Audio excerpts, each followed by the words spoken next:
Well, wonderful to be with all of you. It's indeed an honor. It's a joy, and I want to congratulate Deborah for her outstanding work and for bringing TEDx to Malta. I think it's a great achievement, and I've seen her working. I know it's not an easy job, so let's give her a big hand at this point. I can feel the clock ticking. So let me see how I can accustom to this. It was truly inspiring to listen to Tim, to Diana, and I was then reflecting and reminding a story I have experienced in 2003. I was in fact invited to Nokia, our founder of the International Art of Living Foundation, Sri Ravi Shankar, gave a keynote speech in the Nokia headquarters in Helsinki. So it was an inspiring speech. I was there to assist him. And then afterwards we had an intimate dinner with the leadership, with the CEOs of Helsinki, of Nokia, and it was wonderful. And there was a silent moment, and then the CEO at that time, Pekka, he asked Sri, and he said, I have 50,000 people, and to be very honest, to work with them is a headache. I'm so tired when I'm in airplanes, I'm so tired in the morning. And I see you smiling, because he's a man, he's from India, he's always smiling, he's a small man and has a serving nature. He said, I can see you smiling, but you have an organization which is, I think, the biggest NGO in the world. It's in 151 countries, you have 300 million followers. How come you're smiling? So I was curious, what would he answer? And he was very silent, Sri.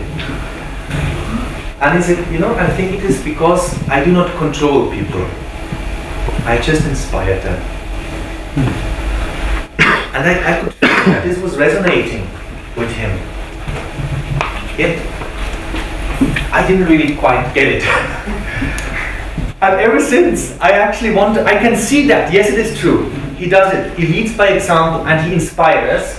But how does he do it? What actually is inspiration? And how can I share it? How can I inspire others? So on the basis of my own struggle as a human being, as a leader, I have been closely reflecting on that matter, and I would like to update you with my latest with my latest learning today. This is subject to change, latest by tomorrow. What I have noticed is that, unfortunately, neither at school nor at home, we really focus on learning these personal skills. I think we all have spent so much on education, and we have learned mathematics, we have learned some languages, and we have learned some about geographics. But who taught us how to connect to ourselves, how to find enthusiasm, how to find inspiration, how to deal with others? How much time have we spent in university doing that? And at the same time, I do feel that inspiration actually is our nature. If we look at small children, if we look at ourselves as children, were we not all inspired, enthusiastic?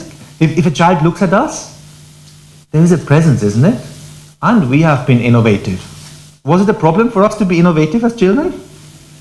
We have done it. So maybe it's more about unlearning. Because as we grew more intelligent, this innocence and this spark and this presence and this smile, are we all smiling here? Has sometimes been lost. And I see four key cornerstones which can help us to connect back to that. And they are, I think, very simple. The first one, what I find very important for me, is to take responsibility, especially for my own energy level. How do we gain energy? If I may ask you, how do you gain energy here in Malta? Maybe it's different in Switzerland. How do we gain energy? On a very simple note. Not surrounding yourself by negative people. Okay, no negative people. What else? Enjoying the light. Enjoying the light. Where is it? What else? Food. Food, yes. Very good, thank you. What else? Sleep. Huh? Sleep. A good portion of sleep. What else? Huh? Sun. The sun. Yeah. That you have more of here in Malta. What else? Breathing sea air. Breathing sea and air. Yeah. Anything else missing? Meditation. Meditation. The mind is very powerful. Huh? So maybe I would like to categorize in 4 sources of energy. Number 1, surely the food, right quality and quantity. The sleep, same here. Then the mind. We might be dull lying in bed, but somebody calls us on the mobile and says, you just won the lottery, by the way. Are we still dull? Are we ready to pick it up? The mind can change this whole system within a fraction of a second. And then the breath. What was the first act we did when we came to this planet? Breathe. We took a long deep breath and then cried. And what will be the last act? It will be the... And then the others cry. But see, how long can we live without eating? How come? Huh? A month. A month. For me it's about 2 hours. How long can we live without sleeping? Huh? A few days? Yeah? Yeah, 3-4 days, then it's not possible anymore. How long can we live without breathing? Huh? A minute? So what is the most important source of energy? The breath. For sure. But today scientists say we use only 30% of our lung capacity. So we're using only 30% of the most important source of energy. Is that intelligent? Recently on one of the seminars I met a gentleman and he told me, I learned a lot about me. I realized if I go with my car and I have to refill the petrol, I'm at the garage and there is not the right kind of petrol at the garage, what will we all do? We will not mind to drive another 50 kilometers to the next garage, right? But he said, if I'm coming to the garage and I feel a little hungry and there is not the right kind of food there, what will I do? I will eat anyway. It's only my body. So he says, I care more for my car than for my body. It resonated with me. Because if energy is high, my whole perception of the world is different. About myself, about others, about my situation. And creativity is ready to dawn. What is the key factor to be creative? When are we the most creative? Yeah? When we are sleeping? What is the key factor to be creative? A fresh mind. A fresh mind. When is our mind the freshest? Huh? When we are relaxed. And when are we relaxed the most? When are we truly relaxed? When we have energy, right? And when we're doing things with joy. When we are doing things with joy, okay? I would like to challenge, and I would like to say that creativity happens when our mind is in the present moment. Let's just observe our mind. Are you really here? Okay, 100 bodies are here, but is your mind here? And was it here really the last full hour? Because our mind takes all liberty, isn't it? It goes to the future, and it likes to go to the past. If we are tired, if we are stressed, what do? We regret the past, we glorify the past, or we worry about the future. So I say, no, I want to be creative, I want to have the golden idea, I want to earn money. So I'm going to drop now all the worries about the future, and I'm going to drop the past. Is it so easy? Is it really so easy? That shows us how precious these moments are when we are truly in the present. These are the moments, isn't it? Not just to earn money. That's when happiness prevails. So finding tools and techniques to be in the present moment. For me, to be very honest, it was the breathing, the meditation, the yoga. I do it every morning. Yoga, when you translate it literally, it means attach. To attach what? The mind, which is always in the future or in the past, to something which is in the present moment. And what are we all doing right now here? Whether we like it or not. We're all breathing, isn't it? I cannot say, I'm so busy, let me breathe tomorrow only. So the mind in the present moment. Are we all here now? That's awareness. See, if I ask you, are you sleeping? Even if he says yes, it means no, isn't it? The moment I realize I was sleeping, I'm already wait, the moment I realized I was dreaming about the future, I'm already back to that's awareness. And then for me, really, the third pillar is what I would call Dharma, what I would call to find that unique spot you belong. I sincerely believe we have been born for a cause.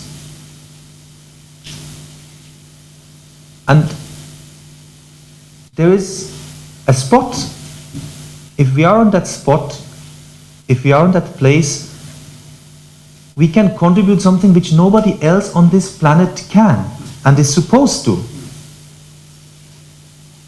And in one way or the other, of course, we are all going in that direction, isn't it? Looking for that fulfillment.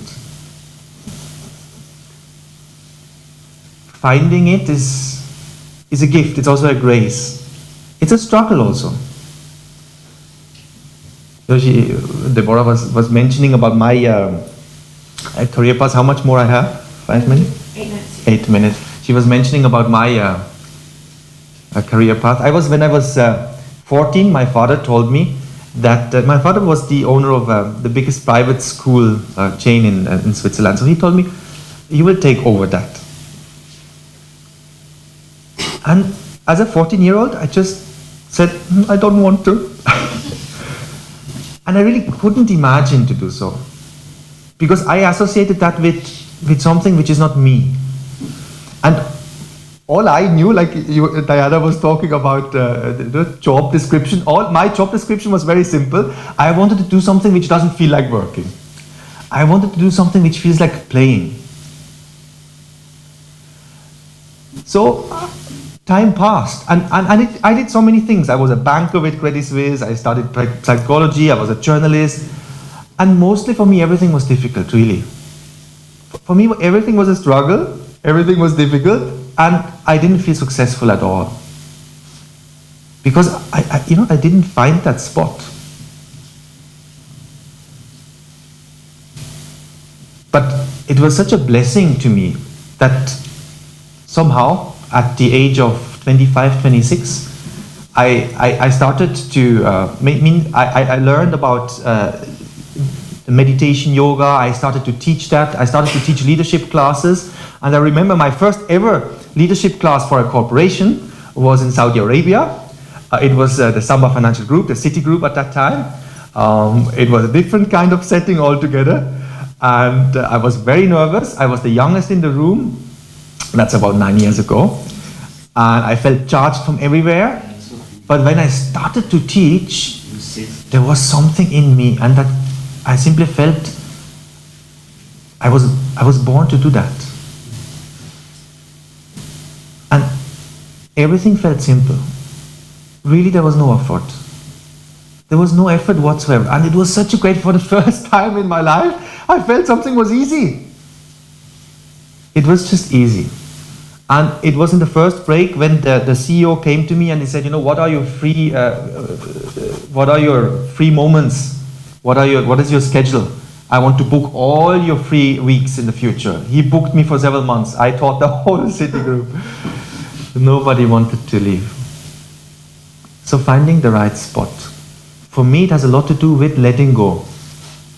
Because sometimes we are striving to do what we saw somebody else to be happy with. So because I also want to be happy, I'm going to do the same thing. It might not be the right thing for ourselves. So for me, I found it when I said to myself, okay, you know what? Even if I achieve nothing during this lifetime, that's also fine. That moment I found it. That was my experience. Fourth pillar, which I see very important, is giving. Giving. I think it's very easy for us to have that big what about me in our mind. I love Mahatma Gandhi, for example. For me, he's a great leader.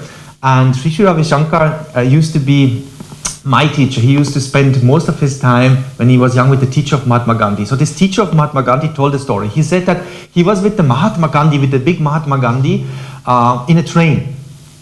So they were going up the hill. But what happened was that the train suddenly went backwards. They had the motor didn't work anymore. So they were in the Himalayas, the hill, they went up the hill, and now this train is a true story. The train went backwards, and everybody started to panic in this train. They were running around, and they were speaking the last prayers, and that was it. So this secretary of the Mahatma Gandhi, at that time he was a secretary, he was very nervous, he was doing the same thing, and Mahatma Gandhi said, come, sit down. I'm going to dictate you a letter. Because they were just dictating, he said, let's continue. But everybody was running around, so he said that, yeah, what do you mean? How, the secretary, how we can continue? He said, you know what? Of course we might die, but if we don't die, we have lost these few minutes. Come sit down, I dictate you. Having that attitude of giving. And I just came yesterday, that's why I have to leave also, just after this talk, I came from my mom. Unfortunately, my mom, she's suffering from a very serious sickness, and she's in hospital, and spending these moments together where she can just talk a little bit. She told me a story which I wanted to share with you. She grew up in Germany. I mean, there was war in the 40s, and they had to go to Switzerland to escape. And she was a young kid, and her mother got sick, so she was alone, my mom, when she grew up. And when she was 17, 18, she got depressed. So they put her in a hospital in Geneva, and she spent 2 years in a hospital, and she was depressed. And the doctors really didn't know what to do anymore with it. She just didn't improve. For 2 years, all the kind of therapies they were doing, it didn't work. And she was telling me, because I didn't know her like that. All my life, I have known her to be somebody so inspirational, so giving, so loving, so caring. So she never had told me about this story, but she told me that one day there was a new doctor, and all the doctors, they are wearing the white coats. So what he did was the following. He put the white coat in front of her bed on a chair. And my mom asked her, what is this white coat? And the doctor said, you know what? You take this white coat, you wear it, and from this day onwards, you come with me to treat the patients. So this doctor asked the sick patient to treat the others. You know what my mom told me? She said that this is the day she got cured. This is the day she got cured. And she never ever fell sick again. So for me, to be an inspirational leader is to be somebody who serves the others. So the new paradigm for me is the serving leadership. To see what can I do for you. Thank you so much.